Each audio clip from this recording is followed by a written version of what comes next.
ये देखो, फिर से शुरू हो गई। मैं तो परेशान हो गई हूँ इस लड़की से। क्या हुआ माँ, क्यों इतना गुस्सा कर रही हो? गुस्सा न करूं तो क्या करूं? हाँ, कब से आवाज लगा रही हूँ, लेकिन इन मैडम को एक बार में सुनाई कहाँ देता है। ओहो माँ, आप ही देखो ना, मैंने कितना सुंदर डिजाइन बनाया है। बस इसी में ध्यान लगा था मेरा, शायद इसीलिए आपकी आवाज सुनाई नहीं दी होगी। अच्छा बताओ क्या काम है, मैं ये बाद में पूरा कर लूंगी। कुछ काम नहीं, खाने की थाली कब से लगा कर रखी है। अब महारानी को फुर्सत मिल गई हो तो चलकर खा लो। अच्छा खाना खाना है, अब आप शुरू करो, मैं बस 2 मिनट में आऊं। हाँ हाँ, पता है तेरे 2 मिनट। इतना कहकर हिना की माँ सुमित्रा गुस्से में वहां से चली गई और फिर खाने की मेज पर। अरे क्या हो गया, इतने गुस्से में क्यों हो भाग्यवान? अब आप ही समझा लीजिए अपनी लाडली को, मेरी तो एक नहीं सुनती। हाँ तो क्या हो गया, तुम पे ही तो गई है। आपको मजाक सूझ रहा है? यहाँ मेरा दिमाग खराब हो रहा है। सारा दिन बस मेहंदी के डिजाइन बनाती रहती है और कोई काम ही नहीं है इसे। इसका मतलब वो सच में तुम पर ही गई है। तुम्हें भी तो मेहंदी लगाने का बड़ा शौक था ना इस उम्र में। हाँ, पर मैं घर का सारा कामकाज निपटाने के बाद ये सब करती थी। अरे ये तो खाना पीना भी छोड़कर बैठी है। सुमित्रा अपने पति सुरेश से हिना की शिकायतें कर ही रही थी कि तभी हिना वहां आ गई। क्या बनाया माँ? खुशबू तो बड़ी अच्छी आ रही है। मिल गई तुझे फुर्सत? हाँ माँ, देखो ना मेरा आज का डिजाइन, पापा देखिए ना कैसा है।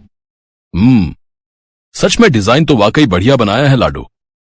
ये लाडो बोल बोल कर आपने ही इसका दिमाग खराब करके रखा है। मेरी जान को कितना काम है पता है, ती जा रही है, मगर ये लड़की मेरी बिल्कुल मदद नहीं करती। ओहो, आज सिर्फ खरी खोटी ही सुनाओगी या कुछ खाना भी मिलेगा भाग्यवान? सुरेश की बात सुनकर सुमित्रा की हंसी निकल गई और उसे हंसता देख सभी लोग हंसने लगे। हिना अपने माता पिता की अकेली संतान थी। हिना को बचपन से ही मेहंदी के नए नए डिजाइन बनाने का बड़ा शौक था। वो कागज पर रोज कुछ न कुछ नया बनाने की कोशिश करती और फिर उसे अपने या अपनी माँ के हाथों पर लगाती। हिना के कॉलेज की पढ़ाई भी अब पूरी हो गई थी, तो अब उसके लिए रिश्ते आने भी शुरू हो गए थे। अरे सुमित्रा कहाँ हो, जल्दी आओ। क्या हुआ जी? जरा इस फोटो को तो देखो, कैसा है लड़का? दिखने में तो बहुत ही बढ़िया है। हाँ, वो कानपुर वाले फूफा जी है ना, उन्होंने बताया इस लड़के के बारे में। अपनी हिना के लिए कैसा रहेगा? लड़का काम क्या करता है और परिवार में कौन कौन है? फूफा जी बता रहे थे कि कानपुर में इनका अपना कारखाना है, वहां ये अपना दोने पत्तल और डिस्पोजल वगैरह बनाते हैं। ये अच्छा पैसा कमा लेता है, फूफा जी की रिश्तेदारी में है। हाँ, पर उससे पहले ये फोटो एक बार हिना को तो दिखा दो, उसे लड़का पसंद आ जाए तभी बात आगे बढ़ानी चाहिए ना। अरे हाँ, ये भी सही कह रही हो। लाडो, ओ लाडो, अरे कहाँ है बिटिया? सुरेश ने फौरन जाकर कमल की फोटो हिना को दिखाई तो हिना को भी कमल पसंद आ गया। उधर कमल को भी हिना पहली ही नजर में भाग गई और इस तरह से कुछ ही दिनों में कमल और हिना की शादी खूब धूमधाम से हो गई। शादी के बाद कमल और हिना अपनी गृहस्थी में बहुत खुश थे। फिर एक शाम। ये क्या लिख रही हो हिना? लिख नहीं रही हूँ, मेहंदी का डिजाइन बना रही हूँ। अच्छा, पर कागज पर क्यों? प्रैक्टिस तो रोज ही करनी होती है ना, तो इसीलिए कागज पर डिजाइन बनाती हूँ। अच्छा, अब जरा दिखाओ तो सही। अरे वाह, ये डिजाइन क्या सच में तुमने बनाया है? हाँ अच्छा है ना, अब मैंने और भी बनाकर रखे हैं, रुकिए मैं भी लेकर आती हूँ। हिना ने अपने बनाए सारे डिजाइन्स कमल को दिखाए, जो कमल को बहुत पसंद आए और उसने हिना की खूब तारीफ की। सब कुछ अच्छा चल रहा था और ऐसे ही हंसी खुशी दिन बीत रहे थे, लेकिन फिर एक सुबह। हेलो, क्या हुआ राठी जी, इतनी सुबह सुबह फोन क्यों किया? सर आप जल्दी से आ जाइए, गजब हो गया, अपनी फैक्ट्री में आग लग गई है सर। सब कुछ जल गया सर, कुछ भी नहीं बचा सर, जल्दी आ जाइए आप। फोन पर अपने मैनेजर की बात सुनकर कमल के पैरों तले जमीन खिसक गई। फैक्ट्री पहुंचा तो देखा वाकई फैक्ट्री पूरी तरह से जल रही थी। तभी एक जलती हुई बड़ी सी लकड़ी कमल पर आ गिरी, जिसकी वजह से वो बुरी तरह झुलस गया। उसे फौरन अस्पताल पहुंचाया गया और यहाँ से सब कुछ बदल गया। फैक्ट्री के काम को बढ़ाने के लिए कमल ने हाल ही में कई सारी नई मशीनें लोन पर खरीदी थी। मशीनें तो नहीं बची, लेकिन लोन चुकाने के चक्कर में पहले कमल की गाड़ी बिकी और फिर घर। मजबूर होकर कमल और हिना किराए के मकान में रहने लगे थे। फिलहाल कमल की हालत ऐसी नहीं थी कि वो कोई और काम कर सके। ऐसे में हिना ने घर चलाने का जिम्मा उठाया और वो घर घर जाकर औरतों के हाथों पर मेहंदी लगाने लगी। हालांकि इस काम से उसे बहुत कम पैसे ही मिल पा रहे थे, लेकिन हिना फिर भी पूरी मेहनत कर रही थी। क्या से क्या हो गया ना हिना, मैं किसी काम का नहीं रहा, हम बर्बाद हो गए। मैंने कहा था तुम्हें रानी बनाकर रखूंगा, मगर मेरे रहते हुए भी तुम्हें कितना संघर्ष करना पड़ रहा है। ऐसा क्यों कह रहे हैं आप बिल्कुल चिंता मत कीजिए, देखना धीरे धीरे सब ठीक हो जाएगा। हिना चाहती थी कि वो अपना एक पार्लर खोले, लेकिन फिलहाल ये मुमकिन नहीं था।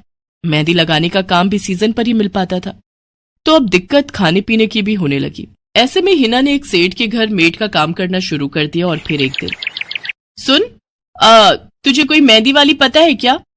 क्यों मैडम? अरे वो तीज आ रही है ना, तो मेहंदी लगवानी थी। आहा, बाहर इतनी गर्मी है, अब ऐसे में कौन बाहर जाए, तो घर पर ही आकर कोई लगा दे तो बढ़िया रहेगा। अब हाँ मैडम, मैं बहुत अच्छी मेहंदी लगाती हूँ, आप मुझसे लगवा लो। ना ना ना, अगर खराब कर दी तो? तीज की पार्टी है मेरे यहाँ, मेहंदी तो बढ़िया ही लगवानी है मुझे। मैडम आप बिल्कुल चिंता मत कीजिए, और रुकिए, मैं अभी आपको कागज पर मेहंदी का डिजाइन बनाकर दिखाती हूँ, फिर आगे आप ही तय करना। इतना कहकर हिना ने फौरन एक कागज लिया और कुछ ही देर में उस पर एक बहुत ही सुंदर मेहंदी का डिजाइन बना दिया। और फिर, अरे वाह, ये तो सच में बहुत सुंदर है, बिल्कुल नया और बहुत ही खूबसूरत डिजाइन है। अब तो ये डिजाइन मेरे हाथ पर भी सेम टू सेम लगा देगी ना? हाँ मैडम, आप मुझ पर विश्वास कीजिए, मैं बचपन से ये करती आई हूँ। उस दिन हिना ने पूरे मन से अपनी मालकिन के दोनों हाथों पर मेहंदी लगाई। हिना ने जो डिजाइन बनाया था वो एकदम नया था और सुंदर भी। फिर अगले दिन, नमस्ते साहब, वो आपको कुछ? हाँ, मैं तुम्हारा ही इंतजार कर रहा था। ये कल शिवानी के हाथों पर तुम ही ने मेहंदी लगाई थी ना? जी साहब, मैंने ही लगाई थी। अब कोई गलती हो गई क्या मुझसे? नहीं, ऐसी कोई बात नहीं है, बस ये जानना था तुमसे कि मेहंदी का वो डिजाइन कहाँ से देखकर लगाया तुमने? कहीं से नहीं साहब, वो तो मैंने खुद से सोचा था, मैं कभी कहीं से देखकर डिजाइन नहीं बनाती। अच्छा, अगर ऐसा है तो जरा ये कागज और जरा इस पर एक मोर की थीम पर बेस्ड एक डिजाइन बनाकर दिखाओ, पर याद रहे डिजाइन बिल्कुल नया होना चाहिए। जी साहब, बस 2 मिनट दीजिए। हिना ने बस कुछ मिनटों के अंदर वो करके दिखा दिया, जिसे देखकर उसका मालिक साहिल मल्होत्रा हैरान रह गया। वाह, सच में कमाल है ये तो। अब तुमने डिजाइनिंग सीखी है क्या कहीं से? नहीं साहब, सीखी तो नहीं, लेकिन मुझे बचपन से ही शौक है मेहंदी लगाने का, तो बस इसीलिए। समझ गया। देखो हिना, तुम्हारा हुनर लाजवाब है और तुम्हें अपने इस हुनर को ऐसे बेकार नहीं जाने देना चाहिए। जी मतलब? तुम्हें पता है ना, मेरी फैक्ट्री में लेडीज कपड़ों के लिए कपड़ा बनता है, लेकिन काफी समय से मैं परेशान हूं, क्योंकि सूट साड़ियों वगैरह के लिए मेरे पास नए डिजाइन्स की कमी पड़ गई है। लेकिन अब लगता है ये कमी नहीं रहेगी। बोलो, बतौर डिजाइनर मेरे लिए काम करोगी तुम? जी साहब, बिल्कुल करूंगी। ये हिना के लिए सपने के सच होने जैसा था। अब वो काम वाली बाई से एक डिजाइनर बन गई। वो साहिल की फैक्ट्री में बनने वाले कपड़ों के लिए हर रोज नए नए डिजाइन्स बनाने लगी, और इसके बाद साहिल के फैक्ट्री में बनने वाले कपड़े की डिमांड काफी बढ़ गई, और इसके चलते हिना को भी उसके काम की बढ़िया सैलरी मिलने लगी।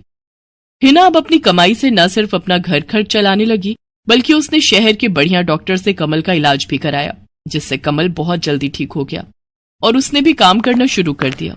पर इस सब में पूरा 1 साल बीत गया और एक बार फिर से तीज का त्योहार आया।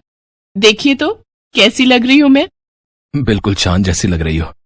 हिना ने नई हरे रंग की साड़ी पहनी हुई थी, जो उसने खुद डिजाइन की थी, और वाकई वो उसमें बहुत ही सुंदर लग रही थी। हिना, तुम सच में बहुत बहादुर हो। मैं तो उस हादसे के बाद उठकर खड़ा ही नहीं हो पाता, लेकिन तुमने सब कुछ ठीक कर दिया। तीज का ये त्योहार ही इसलिए है जी, मैं आपको कभी कुछ नहीं होने दूंगी।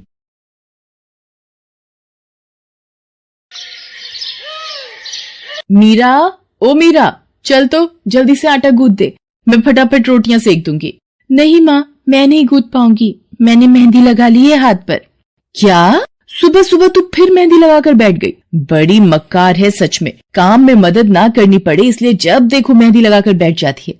चल जल्दी से हाथ धोकर आ मेरे पास, मुझे काम पर जाने के लिए देर हो रही है। माँ बस आज कर लो ना, देखो ना मैंने कितनी मेहनत से कितना सुंदर डिजाइन बनाया है।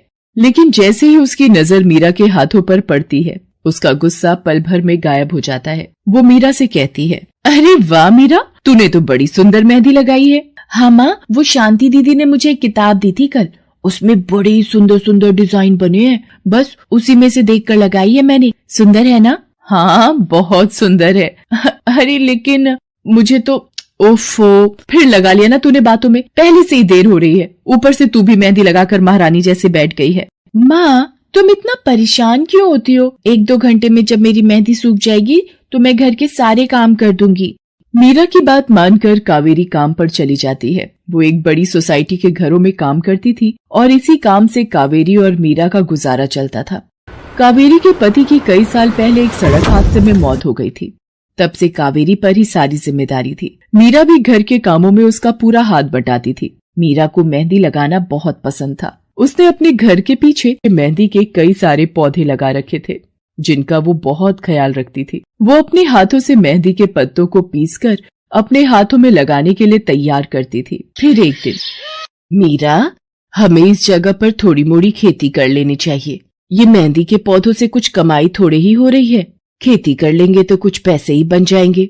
नहीं माँ, मेरे मेहंदी के पौधों को हाथ भी मत लगाना। बाजार से मेहंदी खरीदने के तो पैसे हैं नहीं हमारे पास, अब इन्हें तो रहने दो। ये कहते हुए मीरा की आंखों में आंसू थे। कावेरी उसके सिर पर हाथ रखते हुए कहती है, मीरा, मैं जानती हूँ तुझे मेहंदी लगाना बहुत अच्छा लगता है, लेकिन बेटा अपनी हालत तो तुझे पता ही है ना, मैं कितनी मुश्किल से। माँ, सब समझती हूँ मैं, जाओ कर लो जो करना है। इतना कहकर मीरा रोते हुए वहाँ से चली जाती है। कावेरी को उसके लिए बुरा लग रहा था। वो मीरा की मेहंदी के पौधों को कुछ नहीं करती।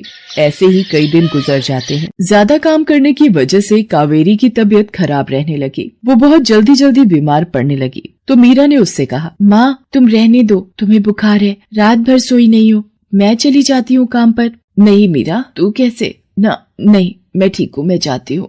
कावेरी जैसे ही उठकर चलने की कोशिश करती है, अचानक उसे चक्कर आ जाता है। मीरा उसे सहारा देकर बिस्तर पर लिटा देती है और उससे कहती है, बस माँ, अब तुम आराम करोगी और काम पर अब से मैं जाऊंगी। कावेरी घर पर रहकर आराम तो कर रही थी, लेकिन वास्तव में उसे अच्छे इलाज की भी जरूरत थी, जिसके लिए पैसे थे नहीं। दूसरी तरफ अब हर रोज मीरा काम पर जाती और लौटकर घर के भी सारे काम उसे ही करने पड़ते थे। इस सब में उसे मेहंदी लगाने का बिल्कुल भी वक्त नहीं मिल पाता था।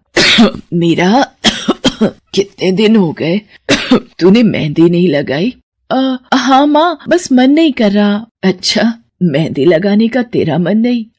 मैं सब जानती हूँ। मैंने बिस्तर पकड़ लिया है और मेरी फूल सी बच्ची पर सारे काम पड़ गए हैं। अब बस बहुत हो गया आराम। मीरा, जा, तू जाकर मेहंदी लगा ले, आज मैं जाऊंगी काम पर। नहीं माँ, तुम कहीं नहीं जाओगी, मैं कर लूंगी सब। और मैं सच बोल रही हूँ, मैं बड़ी हो गई हूँ, ये मेहंदी का मुझे शौक नहीं। इतना कहकर मीरा काम पर जाने के लिए घर से निकल जाती है। कावेरी की आंखों में आंसू आ जाते हैं। मीरा सोसाइटी के कई घरों में काम करती थी। उन्हीं में से एक घर आरती का भी था। उसके घर पर तीज का त्योहार बड़े धूमधाम से मनाया जाता था। तीज की तैयारियों में मीरा भी मदद कर रही थी। इसी बीच, अरे ऐसे कैसे? मैंने सारे रिश्तेदारों को बुला लिया है, मेरी सारी फ्रेंड्स भी आने वाली हैं। मैं क्या कहूँगी उन्हें? फोन पर काफी देर बहस करने के बाद आरती फोन रख देती है। उन्हें उदास देखकर मीरा उससे पूछती है, क्या हुआ मैडम जी, आप कुछ परेशान लग रहे हो? हाँ मीरा, बड़ी मुसीबत हो गई। कल तीज का फंक्शन है, मैंने सबको मेहंदी लगवाने के लिए यहीं बुला लिया है और आखिरी मौके पर ये पार्लर वाली धोखा दे गई। कह रही है कल नहीं आ पाएगी। अब क्या होगा? इतनी जल्दी कौन तैयार होगा सबको मेहंदी लगाने के लिए? मैडम जी, वैसे मैं भी ठीक ठाक मेहंदी लगा लेती हूँ। अरे हाँ, कावेरी ने मुझे बताया तो था एक बार कि तुझे मेहंदी लगाने का बहुत शौक है। वैसे मुझे तो कोई परेशानी नहीं है, तू देख ले बेटा, बहुत सारे हाथ लगाने होंगे और मेहंदी बढ़िया लगनी चाहिए सबके। आप बिल्कुल चिंता मत करिए मैडम जी, मैं सब अच्छे से करूँगी। बहुत दिनों बाद मीरा के चेहरे पर खुशी थी। उसने घर पहुंचते ही मेहंदी के खूब सारे पत्ते तोड़कर पत्थर पर पीसना शुरू कर दिया। ये देखकर कावेरी ने मीरा से कहा, अरे मीरा, शाम हो गई है, अब मेहंदी मत लगा, मौसम भी ठंडा है बेटा। ये मेहंदी मैं अपने लिए नहीं पीस रही माँ, वो 5वें फ्लोर वाली मैडम जी है ना, कल उनके यहाँ लगानी है। अच्छा बेटा, पर ध्यान से बेटा, वो बड़े लोग हैं, कोई गलती ना हो जाए। माँ, तुम बिल्कुल चिंता मत करो, मेहंदी लगाने में मुझसे कभी कोई गलती हो ही नहीं सकती। मीरा खूब सारी मेहंदी तैयार करके अगले दिन आरती के घर पहुंच जाती है। वो अपनी मेहंदी को कोन में भरने लगती है कि तभी आरती की एक फ्रेंड आरती से, आरती, ये किसे बुला लिया तुमने? मैंने जिस पार्लर का नंबर दिया था तुम्हें, उससे बात नहीं हुई क्या? हुई तो थी, लेकिन उसने आखिरी वक्त पर मना कर दिया। तुम बिल्कुल चिंता मत करो, ये मीरा है, मेरी हाउसमेड है ना कावेरी, ये उसी की बेटी है, बहुत अच्छी मेहंदी लगाती है ये। ओफो आरती, तुम भी ना, पार्लर की बात अलग होती है, उन लोगों का मटेरियल ब्रांडेड होता है, मेहंदी के रचने की गारंटी मिलती है वहां से। और इसकी मेहंदी तो मुझे कुछ समझ नहीं आ रही, इस पर तो कोई लेबल तक नहीं है। अगर कुछ गलत रिएक्शन हो गया हाथों पर तो। आप बिल्कुल चिंता मत कीजिए मैडम जी, ये मेहंदी मैंने खुद पीस कर तैयार की है। मेरे पास बहुत सारे मेहंदी के पौधे हैं, इसमें कुछ भी ऐसा नहीं है जो आपके हाथों को नुकसान दे। ना भाई ना, सॉरी आरती, बट मैं अपने हाथों को लेकर कोई रिस्क नहीं ले सकती। तुम सब लगवाओ, मैं तो पार्लर जाकर ही लगवाऊंगी। इतना कहकर आरती की दोस्त शालिनी वहां से चली जाती है। आरती मीरा को इशारा देकर काम शुरू करने को कहती है। अरे वाह, मानना पड़ेगा, इस बच्ची ने कमाल की मेहंदी लगाई है। मुझे तो नहीं लगता कि इस मेहंदी का वैसा रंग आएगा जैसा पार्लर वाली मेहंदी का आता है। अब बस भी करो शालिनी, मेहंदी कैसी रचेगी ये कल तक पता चल ही जाएगा ना। बच्ची है वो, उसे इस तरह डराओ तो मत। अरे मुझे क्या, मेरे हाथ कौन सा खराब होने वाले हैं, तुम ही लोग लगवाओ और तुम ही भुगतना। शालिनी गुस्से में वहां से चली जाती है। उसे पूरा यकीन था कि मीरा की मेहंदी रचेगी नहीं, साथ ही हाथों पर उसका गलत रिएक्शन भी हो सकता है, लेकिन जो हुआ वो इससे बिल्कुल अलग था। अगले दिन मीरा के घर पर। अरे मैडम जी, आप यहाँ? आपने तो आज काम पर आने के लिए मना किया था ना, मैं इसीलिए नहीं आई। हाँ, कल तुम कितना थक गई थी, इसीलिए मैंने आने को मना किया। मैं यहाँ तुम्हें काम पर बुलाने नहीं बल्कि किसी और काम से आई हूँ। अंदर नहीं बुलाओगी? अरे माफ कीजिएगा मैडम जी, आइए अंदर आइए। आरती को देखकर कावेरी भी बिस्तर से उठकर खड़ी हो जाती है। आरती के साथ उसकी दोस्त शालिनी भी थी। मीरा उन दोनों को पानी देते हुए कहती है, ये लीजिए मैडम जी, मेहंदी तो ठीक से रची ना मैडम जी? ये तुम्हें मैं नहीं, शालिनी बताएगी। फिर शालिनी अपने हाथ मीरा की तरफ बढ़ा देती है। उसके हाथों पर कई जगह छाले पड़े हुए थे। ये देखकर मीरा उससे कहती है, अरे ये क्या हुआ मैडम जी? मैंने तुमसे मेहंदी नहीं लगवाई, उल्टा तुम्हारा अपमान करती रही, उसी की सजा मिली है मुझे। मैंने सबसे महंगे वाले पार्लर में जाकर मेहंदी लगवाई। मैंने उनसे जोर देकर कहा कि मेहंदी का रंग बहुत बढ़िया आना चाहिए। इस चक्कर में उन्होंने पता नहीं क्या क्या मिला दिया मेहंदी में, और मेरे हाथों का ये हाल हो गया। और दूसरी तरफ तुम्हारी मेहंदी, जिसने भी लगवाई उसके हाथों की रंगत ही अलग है। देखो आरती के हाथ देखो जरा। आरती ने अपने हाथ आगे बढ़ा दिए, जिन पर मीरा के हाथों से लगी मेहंदी का बहुत ही अच्छा रंग चढ़ा था। फिर आरती कावेरी के पास जाकर उससे बोली, बस कावेरी, ये झाड़ू पोछा और बर्तन बहुत करवा लिए तुमने मीरा से, ये अब वो करेगी जो इसे करना चाहिए। जी क्या मतलब मैडम जी? ये अब मेहंदी लगाएगी सबके हाथों पर। हमारी एक दोस्त का अपना ब्यूटी पार्लर है, उसे मीरा का काम और उसकी मेहंदी की क्वालिटी बहुत अच्छी लगी। वो मीरा को अपने यहाँ काम देना चाहती है, अच्छे पैसे भी देगी वो मीरा को, और तो और वहाँ रहकर मीरा पार्लर के दूसरे काम भी सीख पाएगी। आरती की बात सुनकर कावेरी की आंखों में आंसू आ जाते हैं। वो हाथ जोड़कर आरती का शुक्रिया अदा करती है। मीरा भी बहुत खुश थी। अब न सिर्फ वो अपना मेहंदी लगाने का शौक पूरा कर सकती थी, बल्कि अच्छे पैसे कमाकर अपनी माँ का इलाज भी करवा सकती थी। एक समय की बात है, केशवपुर नामक गांव में सरला नाम की एक बूढ़ी विधवा औरत अपने बेटा बहू के साथ रहती थी। सरला की बहू जया स्वभाव से बहुत बुरी थी।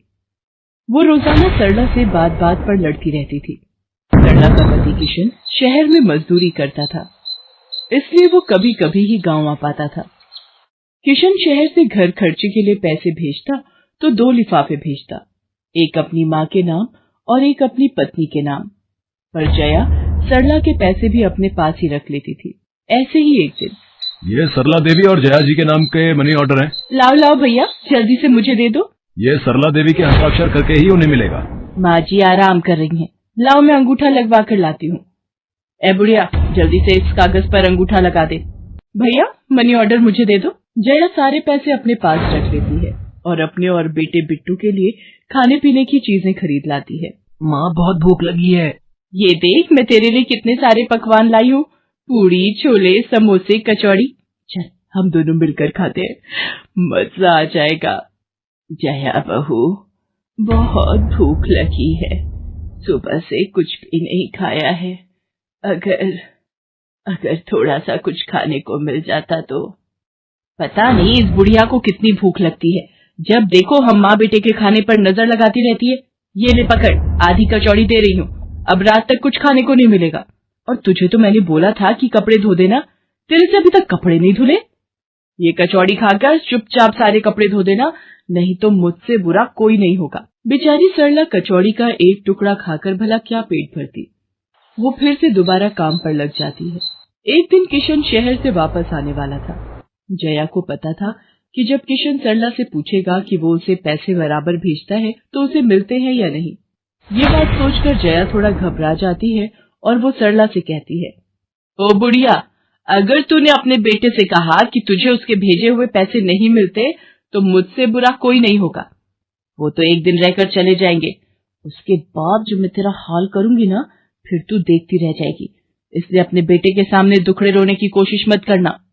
नहीं बहू, मैं किशन को कुछ नहीं कहूंगी। माँ, मैंने तुम्हें पैसे भेजे थे, वो तुम्हें मिल गए थे ना? अरे आप बिना कैसी बातें करते हो? माँ जी को मैं बराबर से पैसे देती रहती हूँ। माँ जी, ये लो गरम गरम पनीर के पकौड़े, आप भी खाओ। किशन 2 दिन रहकर शहर वापस चला जाता है। जया फिर से अपने रूप में आ जाती है। दिन भर सरला काम करके एक दिन चक्की से आटा पिसवा कर लौट रही थी कि अचानक उसे चक्कर आ जाते हैं। रिक्शा में जाती एक लड़की देख लेती है। भैया, इन्हें उठाने में मेरी मदद करो, बेचारी पता नहीं कौन है। सुमन, ये तेरे साथ कौन है?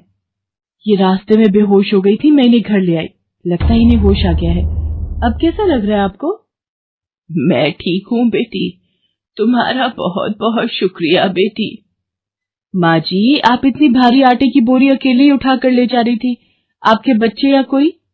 सरला की आंखों में आंसू आ जाते हैं, वो रो पड़ती है। माँ जी, कोई परेशानी है तो आप हमसे कह सकते हो, मुझे लग रहा है आप बहुत परेशानी में हो। क्या करूं बेटी, मैं इस जीवन से हार गई हूँ। सरला के दुख का घड़ा फूट जाता है और वो सारा दुख सुमन और बाकी लड़कियों को बताती है। अब इस संसार में जीने की कोई इच्छा नहीं है मेरी। माँ जी, ऐसा मत सोचिए, आप जीवन से यूं निराश मत होइए। अब आप अपनी बहू के पास वापस मत जाना, आप यहाँ हमारे साथ रहो। बेटी, तुम बहुत अच्छी हो, भगवान तुम्हारा भला करे। तुम लोग यहाँ गांव में रहती हो क्या? जी माँ जी, हम मेहंदी वाली हैं। हम लोग मेहंदी लगाने का काम करती हैं और आसपास के गांव और शहरों में मेहंदी लगाने जाती हैं। क्या मैं भी ये काम सीख सकती हूँ? क्यों नहीं, बिल्कुल, और ये तो बहुत अच्छी बात है। हमारे ग्रुप में आप भी जुड़ जाओगे, मैं आपको मेहंदी लगाना सिखाऊंगी। सरला अब उन लड़कियों के साथ ही रहने लगी और कुछ ही समय में वो बहुत अच्छी मेहंदी लगाना सीख गई। इधर जया सरला के कुछ दिन तक वापस न आने से घबरा जाती है। ये बुढ़िया इतने दिनों से कहाँ गायब है, मुझे तो कोई खोज खबर नहीं है। बिट्टू के बापू ने हम सबको अचानक शहर बुलाया है, वहां जाकर अब यही बोलना पड़ेगा कि बुढ़िया की तबीयत खराब थी इसलिए नहीं ला सकी। जया बिट्टू को लेकर किशन के पास शहर पहुंचती है। क्या हुआ जया, माँ तुम्हारे साथ नहीं आई? वो माँ जी की तबीयत कुछ ठीक नहीं थी, इसलिए मैंने उन्हें बोला कि वो गांव में ही रहें। बेकार में सफर करती तो उनकी तबीयत और खराब हो जाती। पर तुमने मुझे अचानक क्यों शहर क्यों बुला लिया? अरे वो हमारे सेठ जी की लड़की की शादी है, इसलिए उन्होंने बोला कि कोई ऊपर के कामों के लिए मिल जाए। मैंने सोचा तुम्हें बुला लेता हूँ, और माँ भी थोड़े दिन के लिए मेरे पास रह लेगी। चलो कोई नहीं, मैं तुम्हें मालकिन से मिलवा देता हूँ। देखो किशन, शाम को मेहंदी का समारोह है तो काम अच्छे से निपटाने हैं। जितने भी मेहमान आएंगे उनके स्वागत में कोई कमी ना होने पाए। आप चिंता मत करो मालकिन, सब हो जाएगा। ये मेरी पत्नी है, मैंने इसे गांव से बुला लिया है, ये सब संभाल लेगी। जया मेहंदी समारोह की तैयारियों में काम करवाने लगती है। सब मेहमान आने लगते हैं। रिचा, मेहंदी वाली अभी तक नहीं आई, कितने बजे का टाइम दिया था? मम्मी, मेरी उनसे बात हो गई है, बस कुछ ही देर में आती होंगी। लो वो आ गई। माँ जी, ये यहाँ कैसे? मेहंदी वाली लड़कियों के साथ? माँ यहाँ? जया, तुम तो कह रही थी कि माँ बीमार है और गांव में है, पर माँ मेहंदी वाली लड़कियों के साथ क्या कर रही है? मुझे कुछ समझ नहीं आ रहा। मैं माँ के पास जा रहा हूँ। माँ, तुम यहाँ इन सबके साथ? किशन बेटा, आप मेरे साथ इधर आइए, मैं आपको सब बताती हूँ। ये लड़की इनको सब कुछ बता देगी। शायद आप नहीं जानते हैं, आपकी पत्नी ने आपकी माँ पर बहुत जुल्म किए हैं, इसीलिए ये बेचारी अपना घर छोड़कर हमारे साथ रहने को मजबूर थी। सुमन किशन को सारी सच्चाई बताती है। सरला की आंखों में आंसू आ जाते। किशन सबके साथ जब घर आ जाता है। जया, तुम्हें शर्म आनी चाहिए, तुमने मेरी माँ के साथ इतना बुरा व्यवहार किया। तुम्हारी वजह से मेरी माँ दर दर भटक रही है। अब तुम मेरे साथ एक पल भी नहीं रहोगी। बिट्टू को मैं पाल लूंगा। अभी के अभी अपने मायके निकल जाओ। ऐसा मत कहो, मैं आप लोगों के बिना कैसे रहूंगी। मुझे माफ कर दो, मुझे माफ कर दो, मेरे से गलती हो गई। माँ जी, मुझे माफ कर दो। किशन बेटा, मैं किसी से भी नाराज नहीं हूँ। जया बहू को माफ कर दे। गलती इंसान से ही होती है बेटा। मैंने जया बहू को माफ कर दिया। किशन जी, आप चिंता मत कीजिए, आपकी माँ जी अब हमारे साथ ही काम करेंगी। उस दिन के बाद जया ने अपना व्यवहार बदल लिया। सरला ने मेहंदी लगाना नहीं छोड़ा। वो अपनी मेहंदी लगाने के काम को करती रही। जया को अपनी गलती का एहसास हो गया था। अब वो भी सरला की बहुत देखभाल करती थी। संध्या की बुआ जो कि दिल्ली में रहती थी, वो उसके लिए एक अच्छे घर का रिश्ता लेकर आई थी। देखो भैया, मेरी इतनी जान पहचान तो नहीं है लड़के वालों से, पर इतना जानती हूँ, अड़ोस पड़ोस में कहीं पूछोगे तो लोग अच्छा घर ही बताएंगे। ठीक है सुमन, अगर तुम कहती हो तो लड़के वालों को एक बार बुला लेते हैं। अब संध्या भी लड़के को देख लेगी। संध्या की बुआ लड़के वालों से अपने तरीके से बात कर लेती है और कुछ दिनों बाद संध्या की शादी विपुल नाम के लड़के से हो जाती है। पता नहीं इस काम वाली को छुट्टी लेकर गांव अभी जाना था। उसे पता था शादी वाला घर है, नई नवेली दुल्हन आएगी तो घर में 100 काम होंगे, फिर भी बिना बताए गांव निकल गई। अब मैं दूसरी काम वाली इतनी जल्दी कहाँ से ढूंढूंगी। राजेश्वरी, एक प्याली चाय दे दो तो बड़ी मेहरबानी होगी। सुबह से एक प्याली चाय भी नहीं मिली है। तुम्हें तो जब देखो चाय पीने की पड़ी रहती है। पता भी है एक बर्तन नहीं है धुला हुआ जिसमें तुम्हारी चाय बना दूं। ढेरों बर्तन रसोई में पड़े हैं झूठे। माँ, मैं कॉलेज जा रही हूँ, तुम मुझे ये मत कहना कि मैं छुट्टी कर लूं और तुम्हारे साथ घर का काम करवाऊं। मेरा आज बहुत बड़ा प्रोजेक्ट सबमिट होना है, इसलिए मैं तो कोई काम नहीं कर सकती। ये लो, अब इसे भी अभी कॉलेज जाना था। अब मैं क्या करूं, कुछ समझ नहीं आ रहा। संध्या की सास राजेश्वरी अभी काम वाली को लेकर परेशान हो ही रही थी। तभी संध्या राजेश्वरी की सारी बातें सुन लेती है और रसोई में जाकर बर्तन धोने लगती है। अरे संध्या बहू, तुम ये रसोई में क्या कर रही हो? हटो हटो हटो, ये झूठे बर्तन तुमसे थोड़ी करवाऊंगी। अभी तुम्हारे हाथों की मेहंदी भी नहीं उतरी। माँ जी, आप परेशान मत हो, मैं थोड़ी देर में ही सारा काम निपटा दूंगी। आप अकेले इतना काम नहीं कर पाओगे। ठीक है, अगर तुम कहती हो तो मैं कोई और काम कर लेती हूँ। माँ, पड़ोस में किसी से पता करो, शायद कोई और काम वाली मिल जाए। मैंने पूछा था, पर अभी किसी भी काम वाली के पास समय नहीं है। पुलकित काम पर चला जाता है। संध्या सारे घर का काम करती है। अब तो रोजाना ही ऐसा होने लगा। काम वाली तो थी नहीं। संध्या की ननद पूजा सुबह होते ही कॉलेज निकल जाती और सास पैरों में दर्द के बहाने बिस्तर पर आराम करती। संध्या तो मानो घर के कामों में ही उलझ गई। एक शाम, माँ, तुम बिल्कुल सही बहू ढूंढ कर लाई हो। बेचारी गरीब घर की है, इसलिए चुपचाप संस्कारी बहू की तरह घर के काम कर लेती है। अगर कोई पैसे वाले घर की लड़की बहू बनाकर ले आती तो वो पूरे घर को अपने इशारों पर नचाती और तुम और मैं बस बर्तन घिसते रह जाते। तभी तो मैंने इसकी बुआ को शादी के लिए हाँ कह दिया था। मुझे पता है ये गरीब घर की लड़कियां बड़ी सीधी सादी बहुएं साबित होती हैं। अब काम वाली गांव भाग गई। सोच ये ना होती तो कौन काम करता। राजेश्वरी, तुम दोनों माँ बेटी को तो संध्या बहू का शुक्रगुजार होना चाहिए। बेचारी ने आते से ही पूरा घर संभाल लिया। ऐसे ही दिन बीत रहे थे। संध्या सभी घर वालों की देखभाल का पूरा ध्यान रखती थी। एक दिन, क्या हुआ पुलकित बेटा, तुम इतने परेशान क्यों हो? और आज तुम ऑफिस भी नहीं गए? पापा, मेरी नौकरी छूट गई है। कंपनी घाटे में चल रही थी, इसलिए उन्होंने मेरे जैसे बहुत से वर्कर्स को अचानक निकाल दिया। दिमाग खराब हो रहा है, गाड़ी की किश्त भरनी है, घर का लोन भी पूरा नहीं हुआ है। घर का खर्चा अब सब कुछ कैसे होगा, कुछ समझ में नहीं आ रहा है। पुलकित बेटा, चिंता मत कर, अब कोई ना कोई रास्ता निकल आएगा। ज्यादा होगा तो कुछ दिनों के लिए मैं कोई काम कर लूंगा। पापा, मेरे होते हुए आप काम नहीं करोगे, मैं कुछ सोचता हूँ। पुलकित दूसरी नौकरी को लेकर परेशान था। उसे कोई काम नहीं मिल रहा था। घर में पैसों की तंगी भी शुरू हो गई। पुलकित ने अपनी गाड़ी बेच दी। घर के लोन को लेकर वो परेशान था। 15,000 रुपए की किश्त उसे भरनी थी। तभी, भैया, मेरे कॉलेज की फीस इस बार बहुत लेट हो गई है। मेरा आखिरी साल है।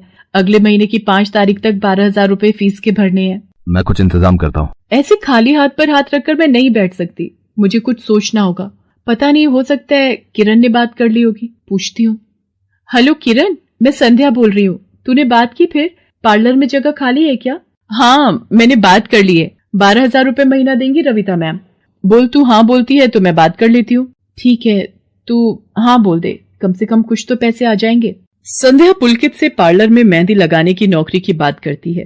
पहले तो वो मना करता है, पर संध्या उसे समझाती है। पुलकित, मैं जानती हूँ आप परेशानी के दौर से गुजर रहे हो। मैंने आपसे शादी के बाद हर सुख दुख में साथ निभाने का वादा किया था और आप परेशान मत हो, मैं घर और बाहर दोनों का काम एक साथ संभाल लूंगी।